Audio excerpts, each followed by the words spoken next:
तख्ता पलट के बाद पहली बार शेख हसीना को बांग्लादेश में बड़ी राहत मिली है। हसीना को मुकदमा लड़ने और अपना पक्ष रखने के लिए बांग्लादेश की अंतर्राष्ट्रीय अपराध न्यायाधिकरण एक ने एक वकील मुहैया कराया है। वरिष्ठ वकील अमीनुल गनी अब हसीना का पक्ष रखेंगे।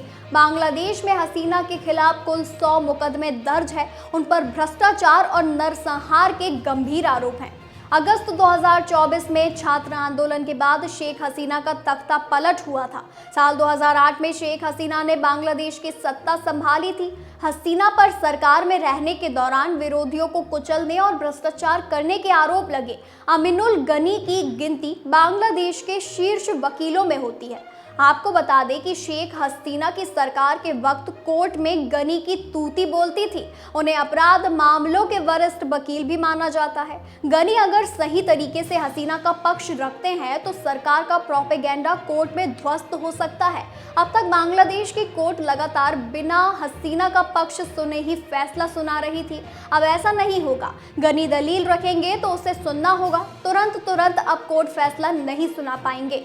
मामला अगर आगे के लिए लटकता है तो यूनुस सरकार पर सवाल उठेंगे। यूनुस ने चुनाव से पहले ही शेख हसीना को दोषी ठहराने का प्रण ले रखा है, लेकिन अब जिस तरीके से अंतर्राष्ट्रीय न्यायाधिकरण फैसला ले रही है उससे ये आसान नहीं दिख रहा है।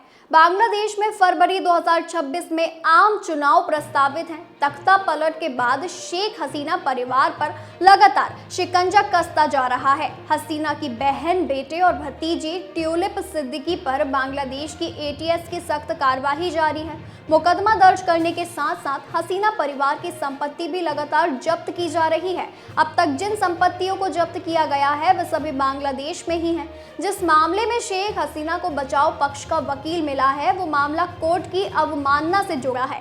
यूनुस सरकार का कहना है कि हसीना ने नेताओं से फोन पर बातचीत में कोर्ट के खिलाफ अभद्र टिप्पणी की। बातचीत के सारे सबूत सत्य है। इस पर कोर्ट ने कहा कि क्या आपने कानून के मुताबिक इस केस में न्याय मित्र का चयन किया है? क्या आपने बचाव पक्ष को वकील मुहैया कराया है?